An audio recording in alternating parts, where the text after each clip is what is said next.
Sometimes it's hard to get in his driveway. Straight up. It's not a bad problem to have. It's I not. think- 1 runs. Explain Midpond to me like I have no clue what it is. I do this a lot, actually. So Midpond, this little hole in the wall, former go-kart track in literal Nowhereville, Alabama. No, I know you're trying to see if something happened. No, nothing happened. Everything's okay. The people who I really wanted to meet were Chair Slayer and Hurt. Have you guys seen that clip of that Corvette? He comes down like this, drops the tire off, but there's like a section. There's a little lip right there. I saw that. Boom. Dude, I saw that. I have never seen a car or a wheel take a whoop. Like I saw that. 50. 50 volts, bro, to take a piece of wood down. Did you know it's made of wood? Yeah. It's such a Corvette thing. I know. Like a car made out of fiberglass. And wood. That's the best part. Wood. The floorboard is wood, I bro. want to know how the meeting It makes went. these ghetto track pictures Me too. not seem that bad. I want to hear the pitch meeting. Hear me out. We'll make it out of fiberglass. Well, how you gonna, dude? There's no floor in this car. Wood. Did you say plywood? Is that what you just said? Yeah. Somebody shut him One up. All right. day it's gonna be What commodity. engine we doing? The pitch meeting had to be amazing.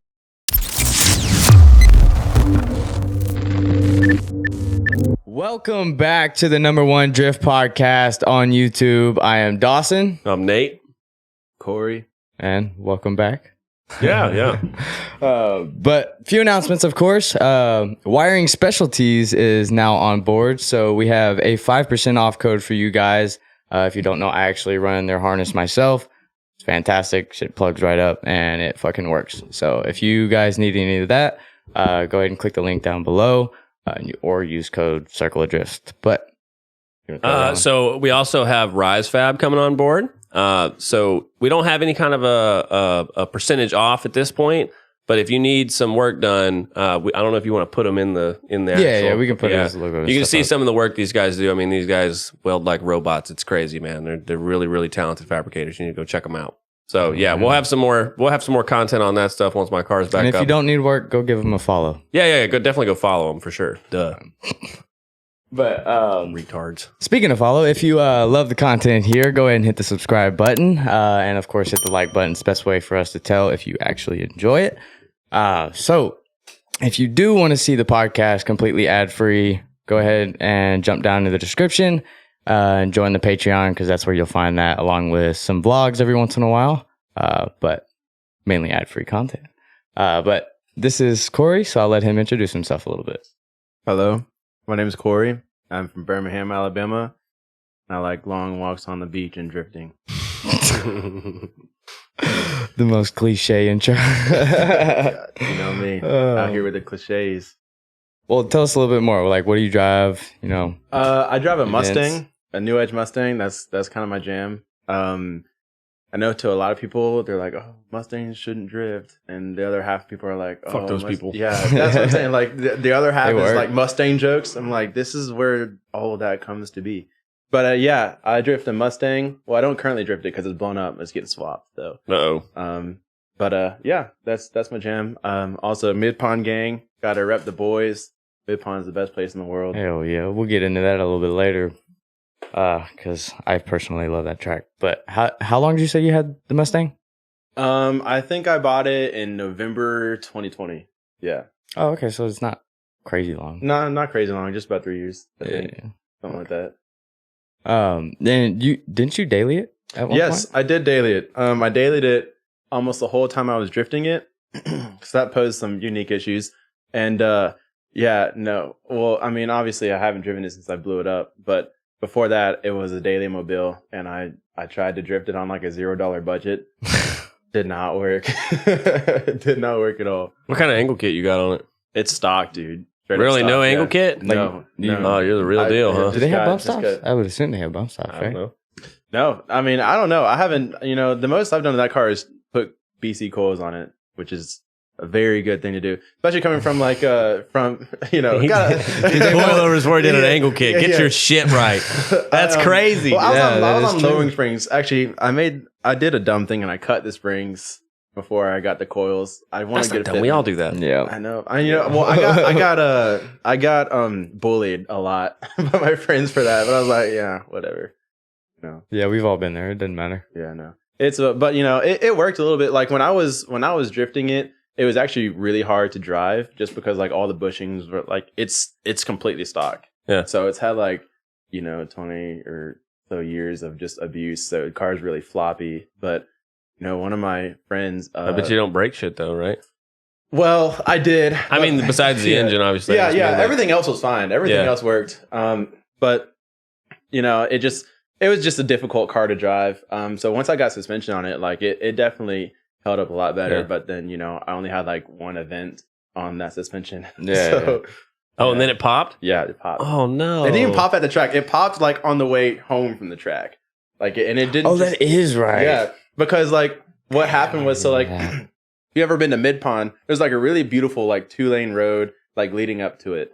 And so there's like on like 3 miles down the road is like this big hill.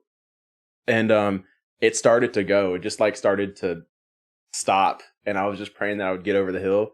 And it blew just right at the top, just nice and peacefully, He went pretty quickly. Were you like, whooping its ass when it blew up, or were you just like driving like down the road? Well, I already knew that it was gonna go. I was probably down 2 cylinders. I've got a little video of the drone trying to follow me and drift, and like so much of the video is me trying to flick the car to get it to go out, because it had like 100 horsepower, maybe. It was down 2 cylinders. I was like, look, I got bullied into driving anyway. I wasn't even supposed to be driving, but like I wasn't planning on it. But like, my friend was like, hey, you take the Mustang out. I was like, okay. It's always on those, it's always those peer pressure ones. Yeah. So is this a loaner or a backup car?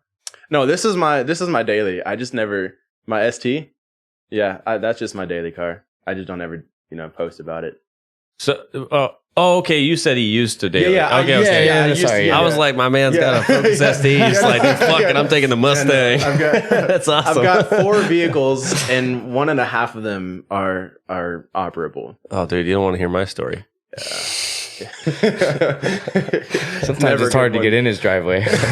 Straight up. Yeah, that's like my parents' house. I mean, it's not a bad problem to have. It's not 7.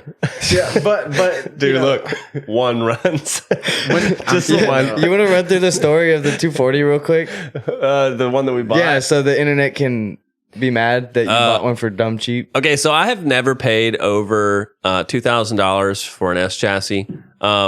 Shark car was a perfectly good car when I first got it. It ran and drove. I drove it to my apartment. It sat there for a little while. I drove it to the storage unit. We pulled the engine out and we put the LS in. That's like the story of how I got that car. I paid $2,000 for it and like $300 or $400 for some wheels that came with it.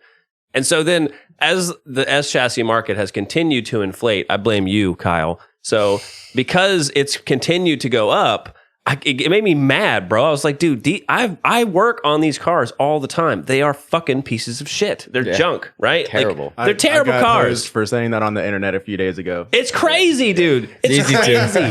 They're like 20 gauge steel. You can go back and look at the manufacturer print. One shock tower is like a 1/2 inch lower from the factory like that because it's the 90s, fine. dude.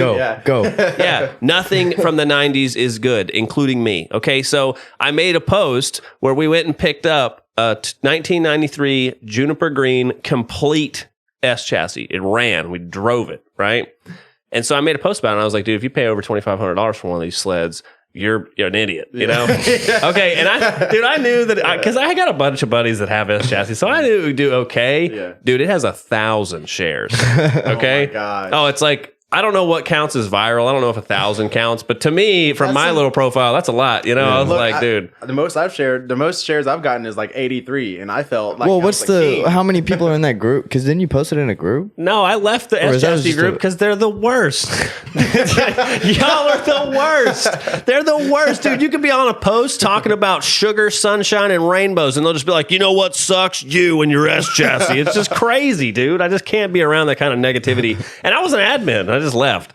And so I didn't even put it in the S chassis thing. Well, so then a bunch of people were saying like, that's not how the market works. You're not going to be able to deflate the market and blah, blah. I haven't seen a single one besides one of my buddies that has one for sale. And I'm pretty sure it's like a nice one. It's got a bunch of new stuff on it, you know, for $8,000. Every other one, dude, like $5,000 or less. It's $5,000 if it's all one color. It's $3,500 if it's got mismatched bumpers. I'm telling you, dude. So I'm going on like a spree. I've like got one in Missouri I got to go pick up, and it comes with a spare shell and origin fenders. Oh, dude, I'm going to make a whole junkyard out of them. And I ain't selling shit.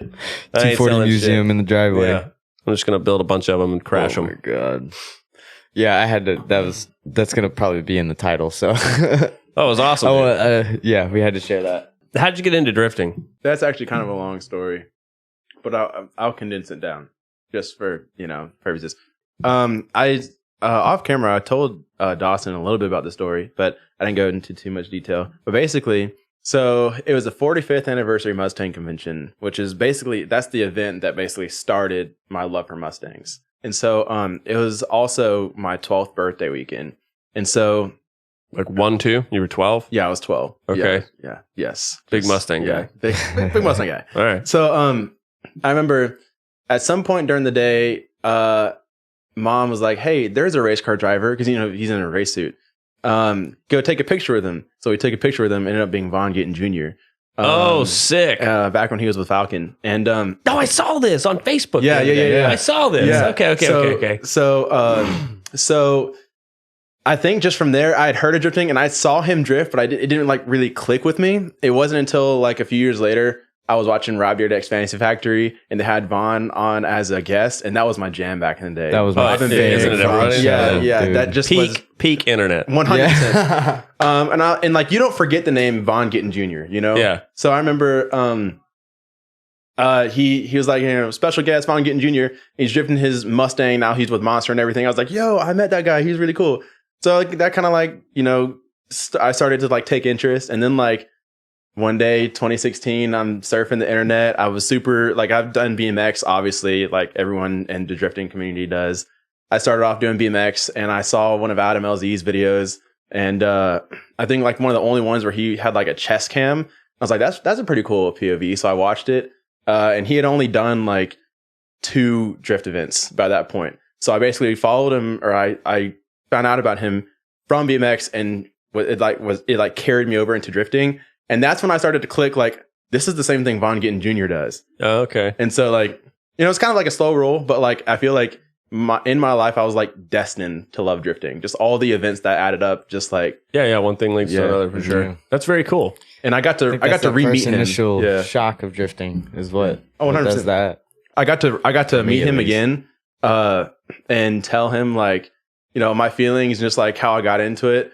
In Orlando, like a month or two ago. And I saw his filmer was filming, but I just felt like it was going to be B-roll. Like I've been in a ton of other YouTube videos, like with like some of the big names. So like I'm used to the B-roll stuff, but like, no, Vaughn put in his video, me talking to him and telling him how much drifting and what he's done meant to me.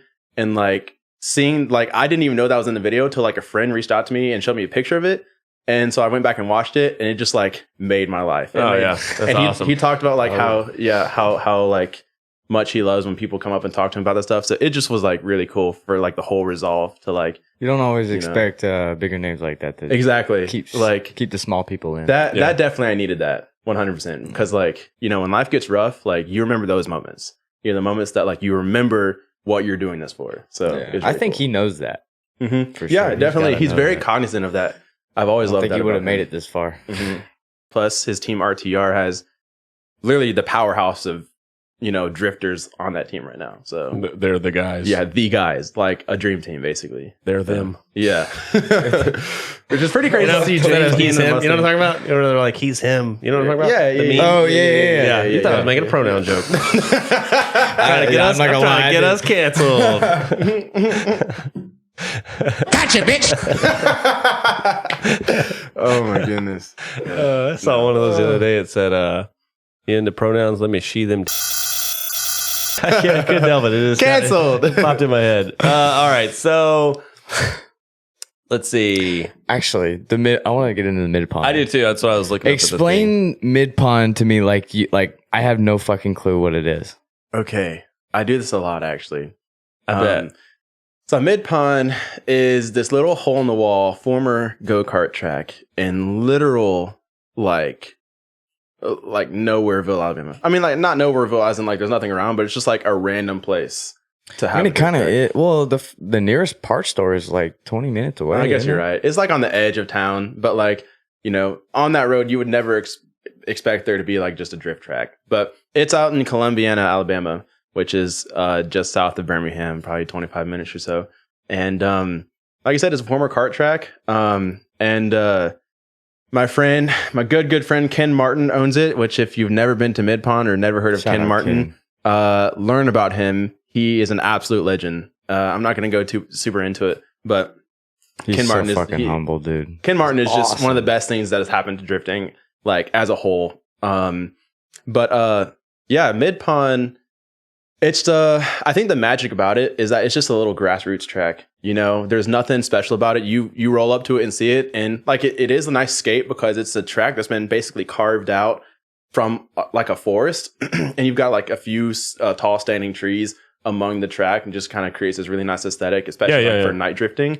But you know, there's just nothing special by the looks of it. You know, it looks kind of run down. The track is patchy. There's all these little patches on the track from repairs and stuff like that.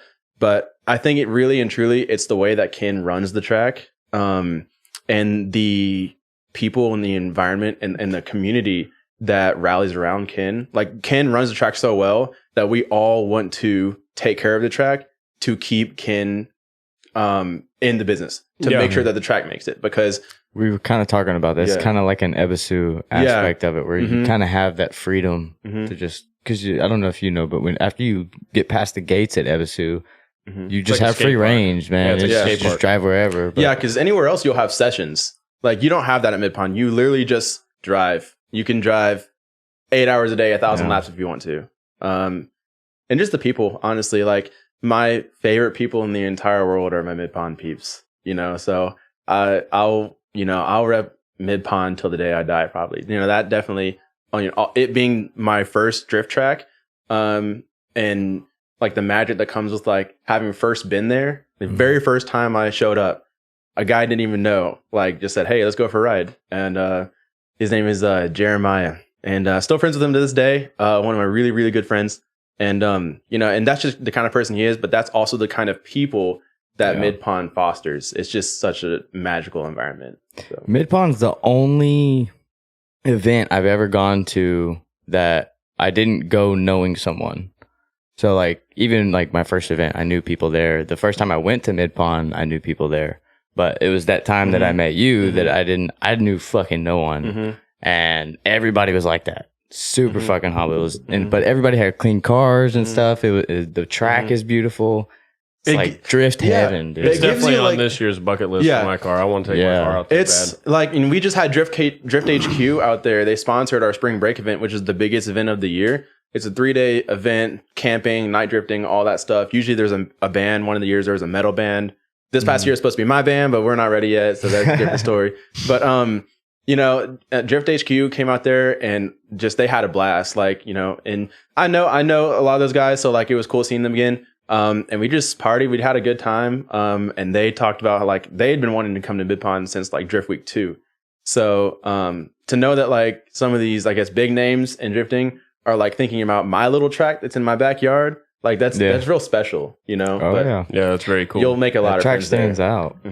Well, speaking of Drift Week, weren't you there for Drift Week 2 when they came around? Yeah, so I actually helped out. I wouldn't say I helped run that event because the event was already being like, it would have been fine without me. But I definitely helped out, like, while I was there. I went not just to spectate, but also to, like, help Ken out. If he had anything, like, he was a little bit stressed about the parking situation, because if you ever been to Midpond, parking is the number one problem. We hear about it all the time. We've been in talks with, the people who own the land around for years, but we just got to come to a deal. No one has just a spare $300,000, lying around. But, parking is not ideal there. So, if you bring a big trailer, you got to drive across the track to the other side of it and park it in, like basically in the woods. Like there's a little cutout in the woods that it just slips them bitches in there. I think that's cool. It's character, bro. It's so cool. No, Drift Week 2 is cool. I met a lot of my, I guess, heroes during Drift Week 2. How'd that go? No, I know you're trying to see if something happened. No, nothing happened. Everything's okay. Damn. I met LZ. I had already met LZ before then. The people who I really wanted to meet were Chair Slayer and Hurt.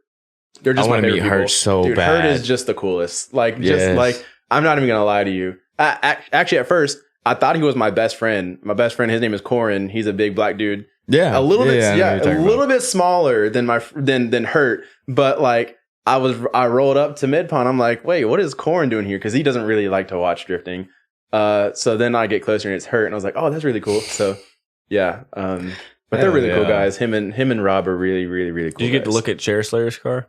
I did, dude. His setup is just ridiculous. Yeah, it's like spaceship, dude. 100%. I've never seen anything like it. Yeah. Like, and he drives the living crap out of that thing. Like, I've never seen anything like it. Yeah, he drives like a fucking madman. Dude, it's insane. It's also very loud. It's And very inspirational. I've come to love a quiet drift car, but you know I can let it slide for Rob. Dude, you know when I did that, Fast as fuck, boy. I was literally that was not like targeted. Yeah, at you. I know. I was just scrolling and I was like, nah. I love the meme that came. Dude, that's what I love to do on the internet. Facebook is like, I'm like a meme. I wouldn't say a meme lord, but I'm a meme dispenser. You know? Yeah. I just, whether it's true or not, whether it's good or crap, like I love a good meme. So like when I said, I actually made the post that I like a quiet drift car while I was at an event, having my ears blown out. By that car. By a car. And I don't want to say who it was because, you know, I'm sure that person will probably watch this. But like, Oh, I want to know though. no, Because I'm pro I'm you. not a confrontational- I'm for you. I want to know what kind of car it is and why it's so loud. I'm not a comfort. I will say it was an SR. It was an SR. I can't. You know, Yeah, I get it. How loud can it be? The How other- loud can it be? Very. very loud. I mean, like he's all the way on the back straight of the track, and my ears are still being blown out. Usually, it's like if you're going around the pond, like it'll be pretty loud right there, and then maybe the sweeper coming after that. No, this dude was at the back of the track, and like me and my friends couldn't have a conversation. And it was like at my friend's birthday event that I was also celebrating my birthday at. Yeah. That's just a small detail. Kevin? Whatever. No, it was his friend Is that Courtney the- or Oh, Corey. okay. Corey. Because doesn't he host an event for his birthday there? Yeah. He does that. He also hosts the spring break event too. Okay, that's what it Yeah. was. Yeah. Yeah, I was talking to him the other day. He's going to come on soon. That'd be cool. Kevin's one of my best friends. Kevin is just a funny guy. He's just a cool guy. Yeah. Like, He's goofy as hell. Dude, he's just You know one of the what I'm best talking people. about? Kevin White. You know who I'm talking about. Yeah, I bet I do. He's a Facebook hero for sure. 100%. Yeah, that's kind of the thing though. Like, and that's why I love Facebook, anyways, because like that's how I meet people. Yeah, me You too. know, that's literally just like, you know. Usually I start by making fun of them. And Yeah, that's actually how Bully you. this. How I, Be my friend. Yeah, no, but that's fun. Well, there's a lot of controversy around whether, I guess it's not really controversy, but the normal versus reverse layout at Midpond. Which one do you like better? I've never personally driven the reverse layout. I think I've driven reverse layout maybe once, but I've more ridden in it than driven it. Because like I said, I've only driven like 5 events with my car. Oh, yeah, that's true. Well, I mean, I've driven other people's drift cars, but you know, I think personally, I'm just more used to like the regular way. But I will say, going reverse is a thrill. It's a completely different track. Like, is it? When I seems ride on a faster. 'Cause, Seto like- and you run the other way, it's almost like you have to throw it into the first corner, Yeah. like a fast track. Even though I feel like when you drive it the regular way, 'cause I've only done it on Yeah, a Seto, yeah, so this is all pretend. But you know, Yeah. I mean, like the track is actually like I call it secret technical because you look at it and it just looks like it looks kind of wide open. Oh, You've got so you got the technical. sweeper.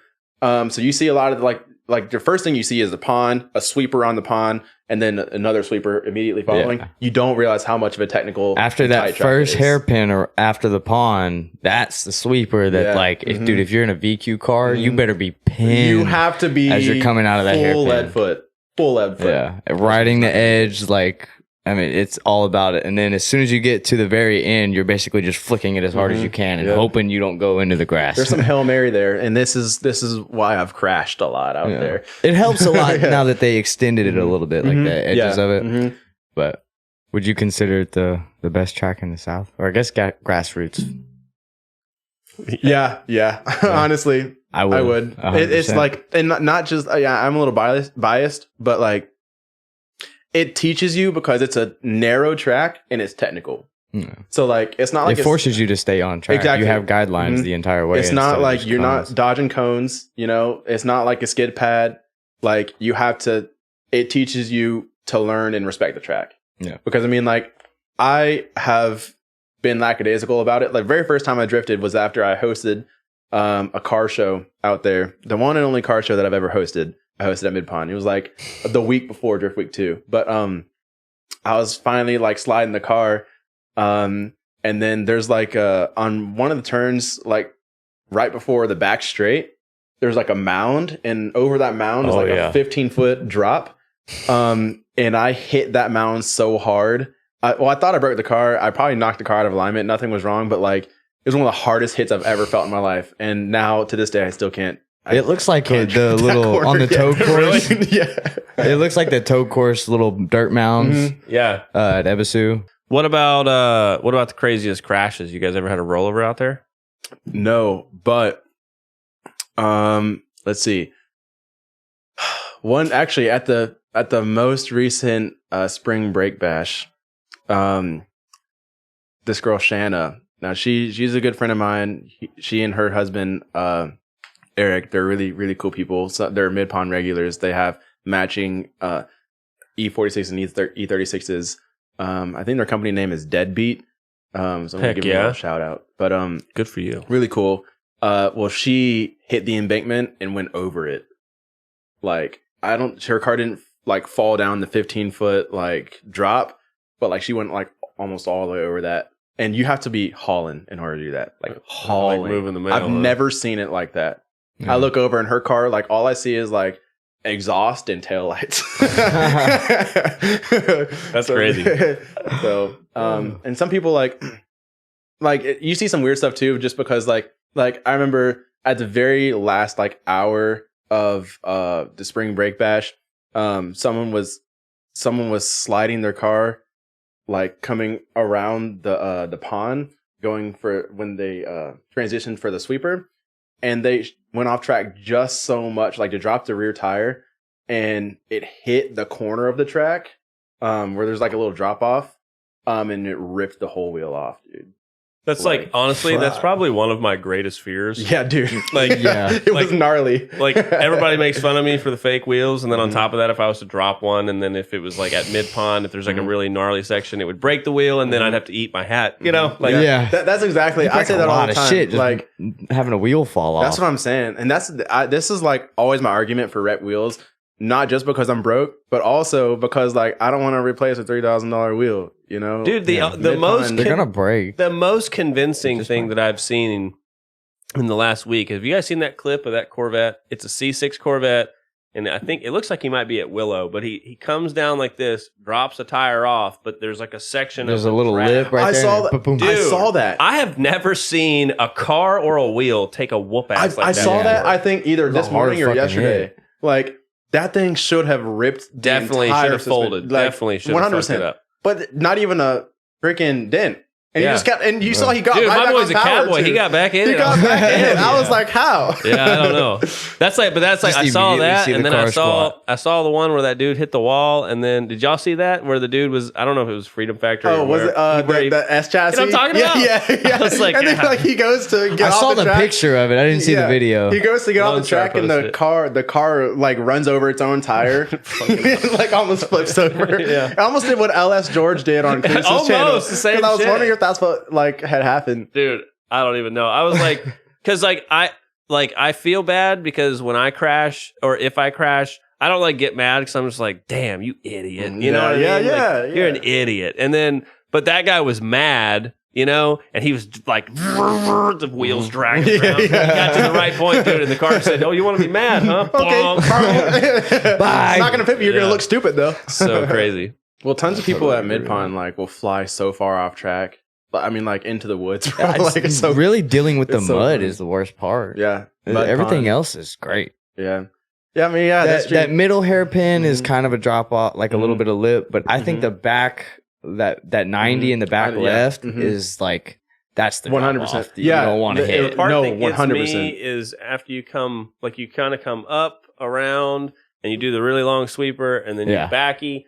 The next part is the part that gets me. The little fucking this thing. The little swivel. Yeah, dude, the little... Dude, it gets me too. It fucking gets me every time. When a higher horsepower car, you can link that hairpin and carry it out to where you just have one in my transition. Car, dude, I'm just but- gonna brake stand through there for sure. But I'm just saying, in a Seto, I don't have like my car, so I'm just driving whatever. In a Z, dude, it flows so well Dude, right fucks there. me up. I hate Dude, it. I still can't get It messes me up. Really? No, Because it's like for a second you're like opposite. The cars needs to go this way, but the car is this way so that you can make it fluent. And you're like, you're facing like off the track. yeah.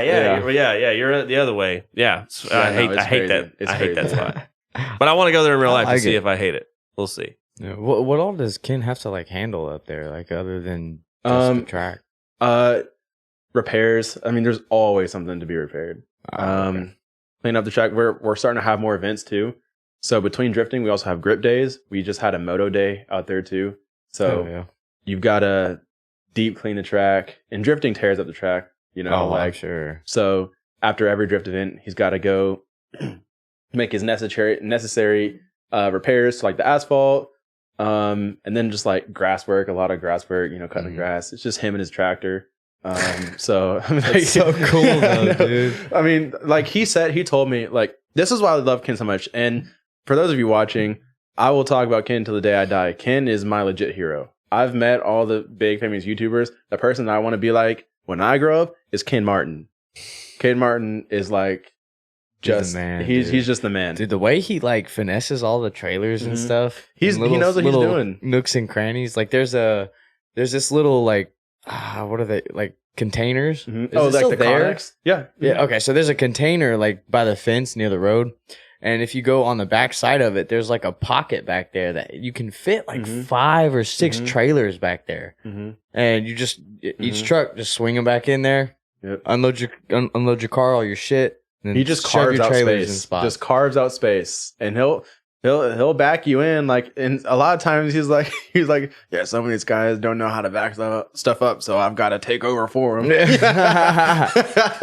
Old grumpy man. I have seen him do that actually. Yes, he's just the man. Yeah, that's my hero right there, my mentor. Oh yeah. Does he have any plans of maybe opening another track eventually? No. Just what outlandish plans? Nothing. Yeah. Well, really, actually, the plan is to one day get some land. So like maybe behind or like on the side.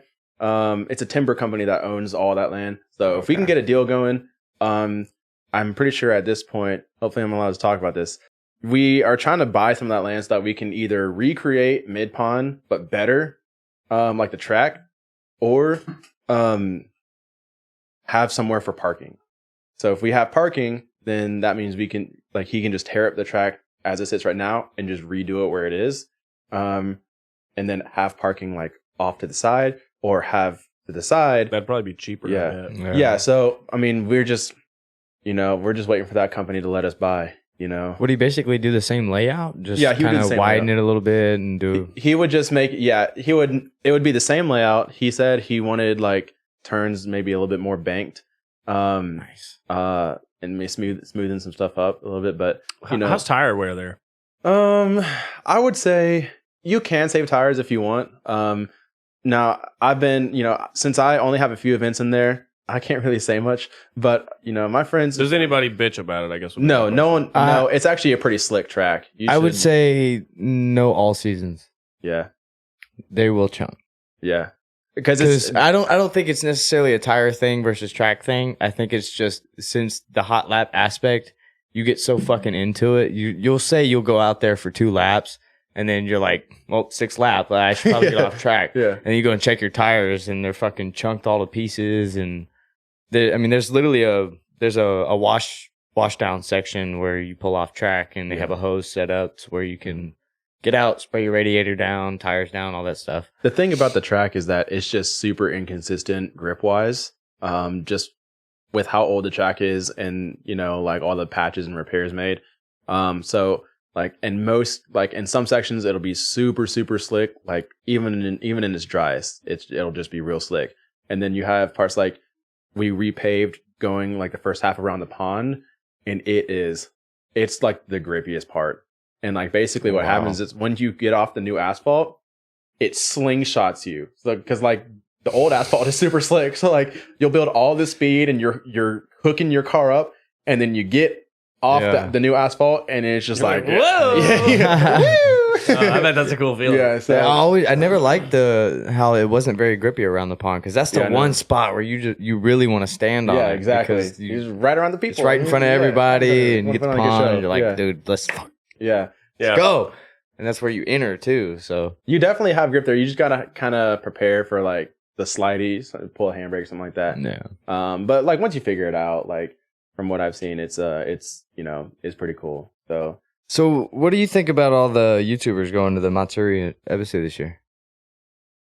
Well, before the World Tour too. Honestly, I don't know. Like, I don't watch a whole lot of Japan content from those.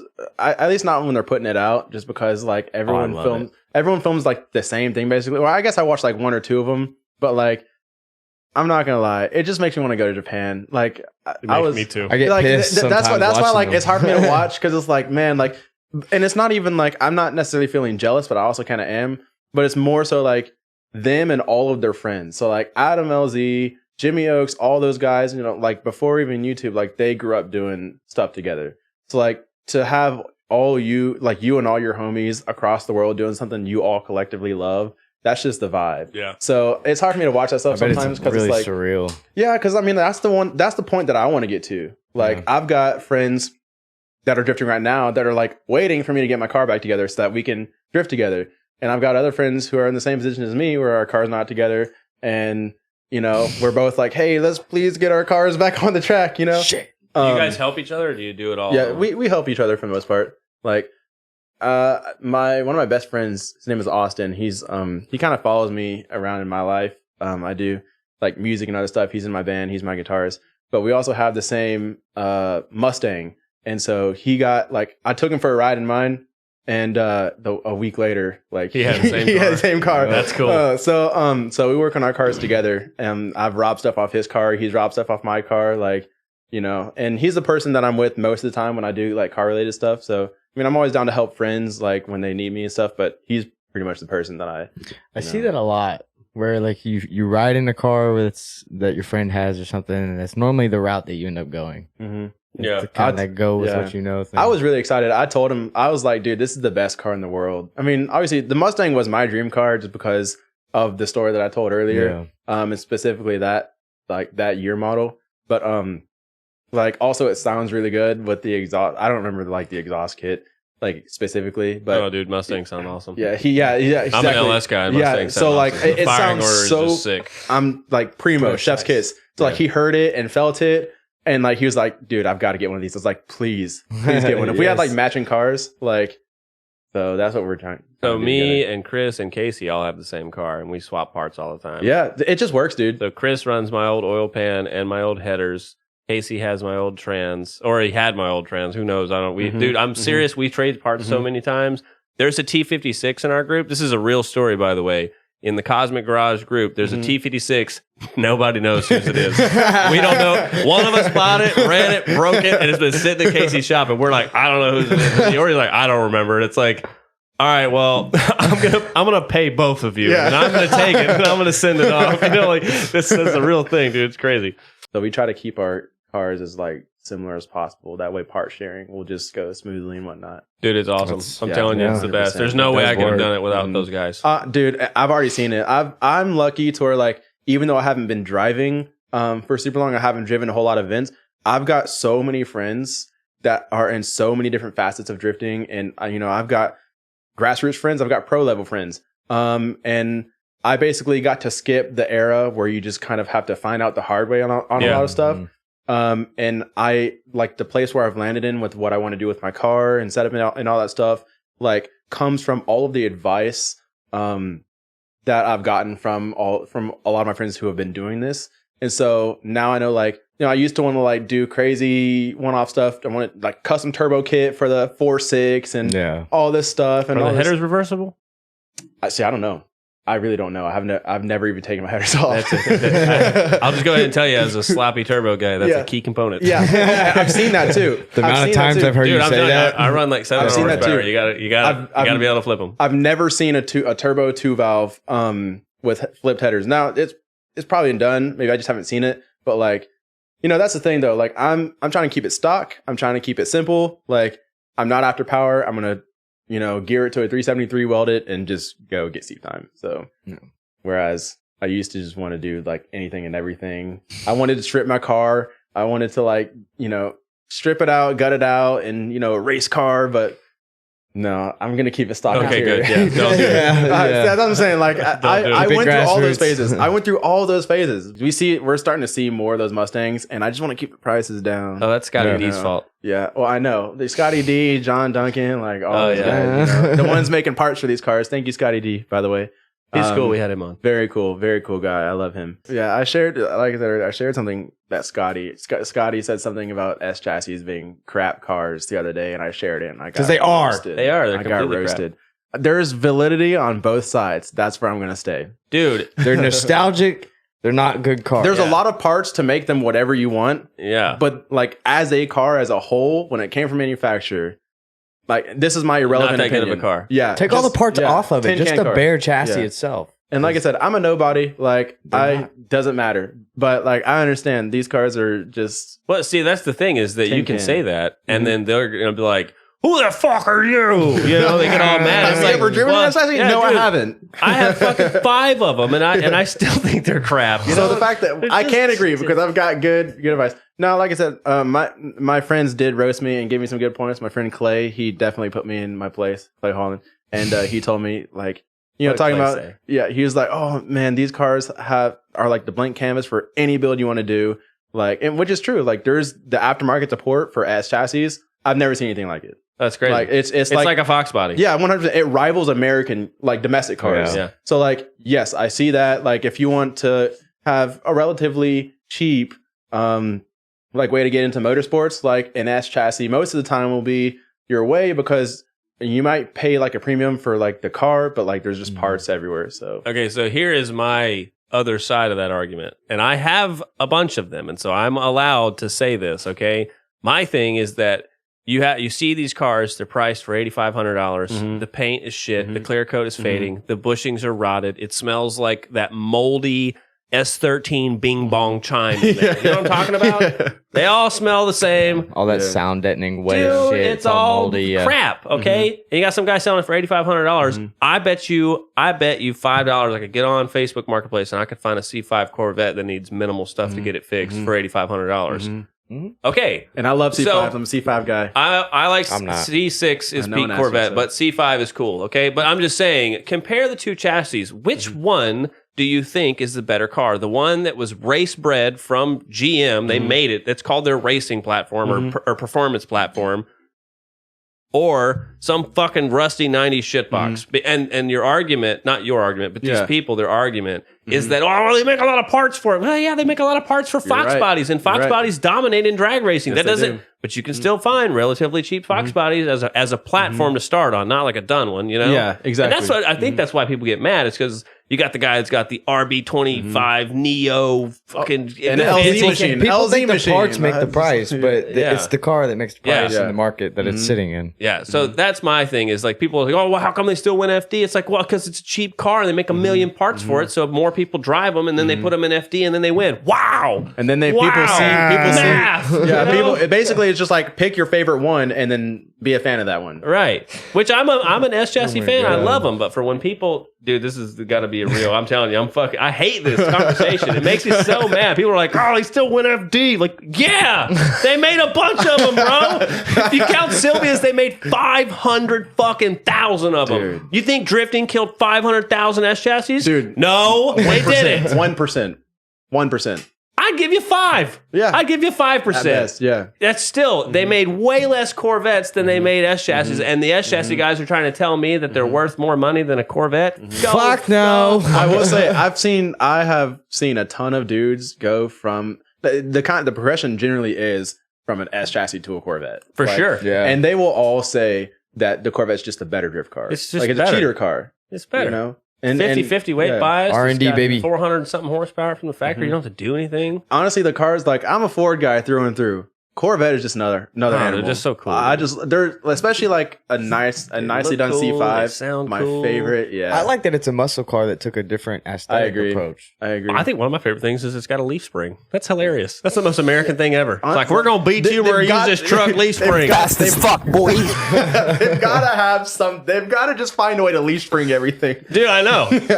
Dude, you can lower them from the factory. You ever see them all riding the drift status, like the squat, you know? That's because you just literally stick a fucking gun in there and lower it down. Which is so cool that GM made it that way. Yes. That's just crazy to me. The only thing I don't like about them is they got that plate that covers the drive shaft. I don't know. Yeah. I don't know about that. I will say, yeah, bro. I was like, oh, it'll only take us like an hour to change this differential out because I'm used to S chassis. 30 minutes after taking this fucking thing out. 50. 50 bolts, bro, to take a piece of wood down. Did you know it's made of wood? Yeah. Yeah, it's made of wood. And then it comes out, and then you can get to the shit. That's such a Corvette thing. I know. It's so American. Fiberglass and wood. Yeah. That's all you That's need. just that is crazy to me though. Like a car made out of fiberglass. Like I just And wood. That's the best part. Wood. The floorboard is wood, I bro. want to know how the meeting It makes went. these ghetto track fixes Me too. not seem that bad. I want to hear the pitch meeting. Like, I don't hear. Listen now. Hear me out. We're gonna make it out of fiberglass. Well, how you gonna, dude? There's no floor in this car. We'll get wood. We'll figure it out. Yeah. Did you say plywood? Is that what you just said? Yeah. Somebody shut him One up. All right. day it's gonna be a What commodity. engine we doing? You know, the pitch meeting had to be amazing. You know, Dude, honestly, that Hell of a salesman. because it's so far away from like the benchmark American car, like for sure. like it's like like you said, a racing bred car. Yeah. So I don't know, just that meeting must have been like he must have been on drugs or That something. had to be back in the day when the head honchos just had faith. You know, Yeah. there was Yeah, you yeah. didn't need a proof of concept. It's Right. like, can you win with this car? And they're like, yeah. I'm like, you fucking better. You know? Actually, And that I'm was the end of curious it. to all of the outside of U.S. viewers, is the Corvette like the American car when you think of American or is the Mustang? car enthusiasts? 'Cause Yeah, what is the American genuinely It'd be wanna know. Camaro or Mustang. You can't. That's Okay, yeah, they're both pony cars. Like, yeah, okay, yeah. I mean, when I really was saying think that it's the the other way, 'cause Corvette. it's like a Corvette versus a Mustang. I don't know. Oh, you're right. Yeah, Yeah. they're You know? not really. They're not gonna say. What it's car the do you same. picture when you think of Americans? Let us know in the comments. I'm not even gonna lie. I've been like looking into the type of Mustangs that Hobson has. S550. S550s? Dude, here's the thing. Oil ring, coilovers. and It's fucking not, rock and roll. dude. It's cheaper than it fucking looks. That's what I'm man. saying. Dude, I'm That's telling you, what I'm like, saying. out of the talking- box as a drift car, dude, you almost can't beat it. Yeah. The honestly. Matt, the dude that owns the S550 was Scotty D Race Development. Yeah. I was talking to him and he's like, dude, that thing is as simple as an S550 gets. As simple as it gets. Angle kick, coilovers, send it on the track.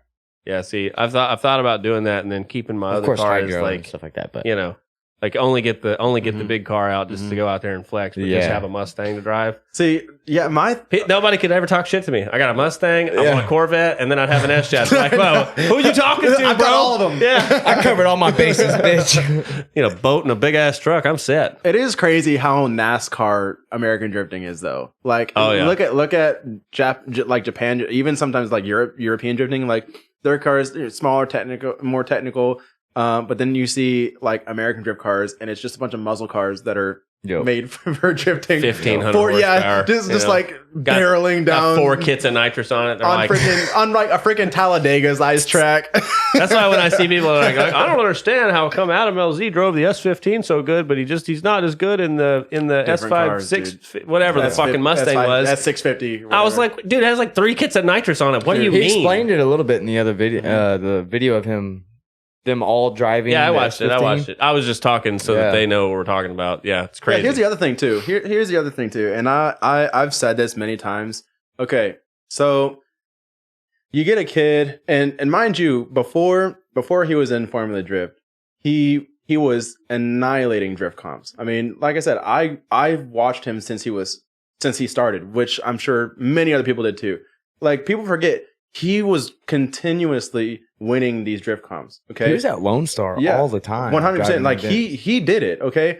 Now people discredit him in Formula Drift now because I mean, like, look at his competition. His first year of drifting, he went at like his battles were all against the 20-year veterans. Yeah, the Titans. So, exactly. So even if that had not been the case, think about it like this. Like you get good at your job, you're doing well, and they're like, okay, let's promote you. Now you've got to go against all the 20-year veterans. Newbie again. Like, you're going to struggle. Yeah. And you look at the consistency of like, look at how like your grade 8 drivers, when you're watching the in-car cam, like look at how consistent they are and how controlled they are. Look at Ryan Turk, especially how he did at Formula Drift Long Beach this past time.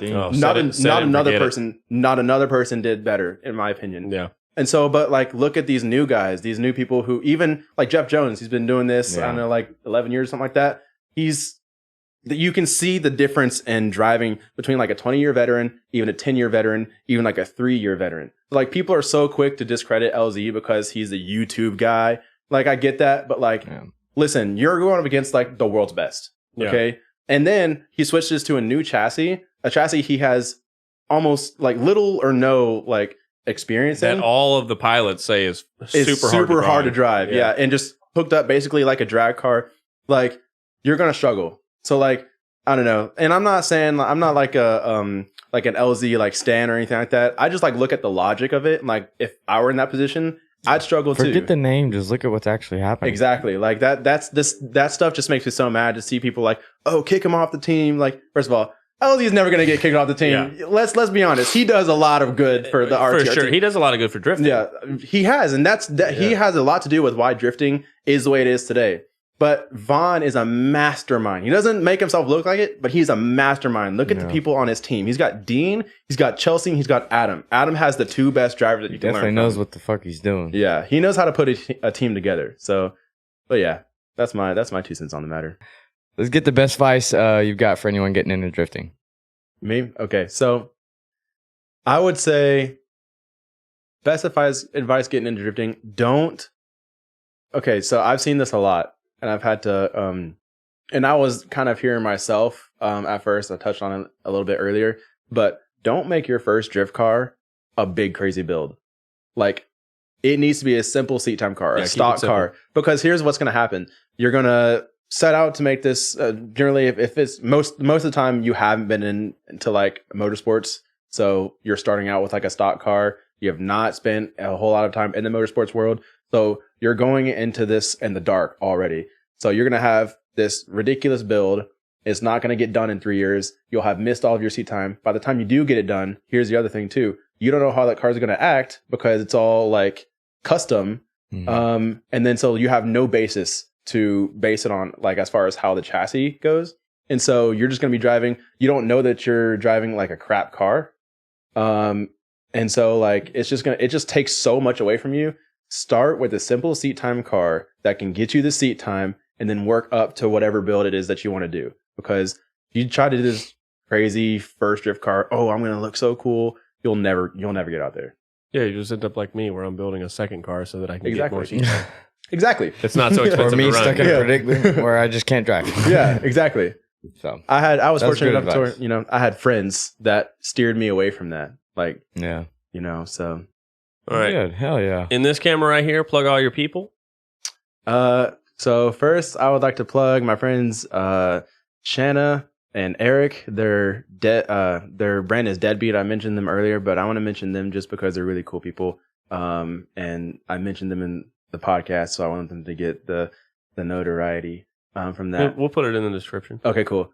Let's see. My friend Leighton and his friends, they helped me out at Orlando. I went to a Ford event in Orlando not too long ago, and they opened up their RV and their like just their whole group to me. So Leighton, Joey, all you guys, thank you. And then I guess I'll my boy Austin Bachman, his Instagram is Metalhead Guitar Starter Pack.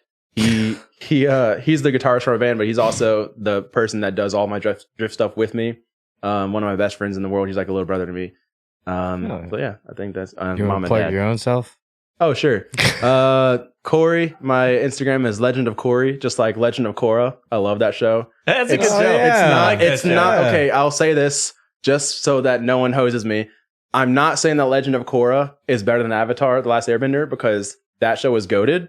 Okay, it's just a different kind of good. Okay, It's still good. and I really liked it, and so it was close to my I'm not name. into it enough. Yeah. He doesn't watch anything. I watch all of it. I think the basis of like American anime should be off of the animation from The Last Airbender. I will say I did watch The Last Airbender when I was a kid. Yeah. Yeah. That was Good. that was a Everybody good show. watches it. I did Yeah, like that. but It's like up there with Dragon Ball. you know? yeah, Legend of Korra, the second E doesn't exist. You know, because someone already took that name, and I messaged them. They have like 4 followers. I messaged them, and if I could have the name, they never got back to me. So screw them.